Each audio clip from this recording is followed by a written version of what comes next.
Standing around a park waiting for the wind to die down. This is Tell It to Someone. First question is from Robert Bowe. Here in the US, tornadoes are notorious for quickly destroying trailer parks. Since tornadoes generally turn in the opposite direction in the southern hemisphere, do Australian tornadoes tend to assemble trailer parks? Well, kind of, you're on the wrong track, but yes, kind of, sort of ish.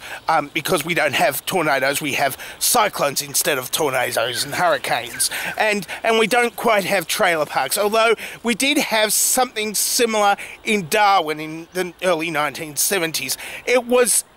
Darwin was kind of cheaply assembled. A lot of houses cheaply assembled, and they were mostly destroyed in Cyclone Tracy. So what we actually did was we evacuated most of Darwin and kind of rebuilt it, but to cyclone codes. So the buildings in Darwin wouldn't be destroyed again. This took a long time, so instead of quickly destroying trailer parks, it was completely rebuilding a ramshackle city until it was much better than it was before, but very slowly, very, very slowly. And it was responsible for a hit song called Santa Never Made It to Darwin.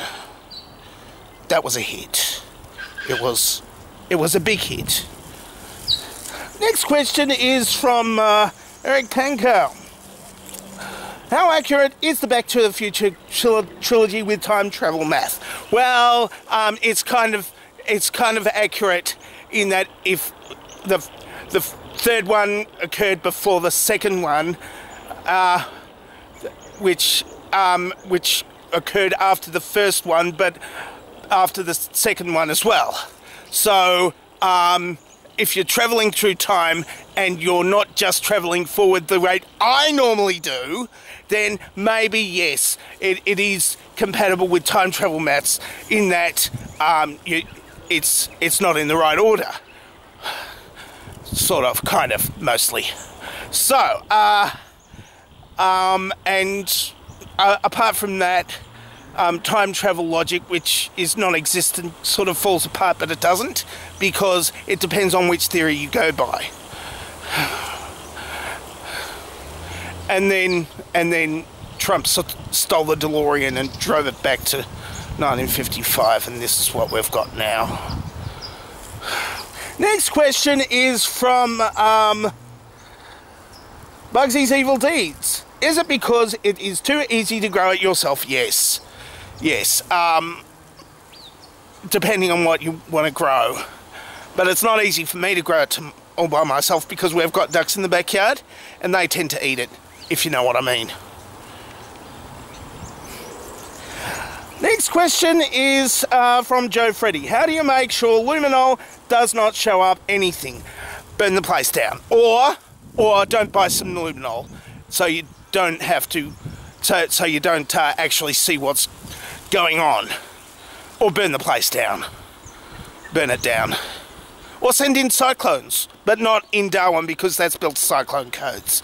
Send it to, like, an American trailer park that's not built to cyclone codes because they build it so cheaply. Last question for the day is... Oh, that was the last question for the day. And I stuffed it up again, didn't I? I usually have a last question for the day to have a bit of a rant about whatever it is and then come back to whatever it is that I was talking about. But no, I didn't do that. I stuffed it up by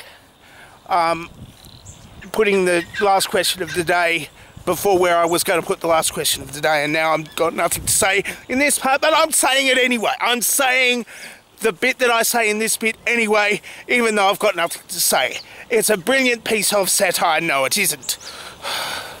And that's it for Tell Someone for this week. If you would like to ask me a question, then ask me a question in the place where the questions get asked. Or you can ask me to answer this dovetail question here. This dovetail question over here, I'm giving it a lot of room because, you know, stuff, things going on. Yeah, that's quite the dovetail question. I haven't even thought of it myself, so I'm not going to make any remarks more than you know, his you know, more than his generic. Going to compliment the dovetail question generically. And that's quite question, and good font selection as well. Yeah. And of course you can watch other videos. The other videos get popped up here. I'm dangerously talented and I don't have a cool sign off.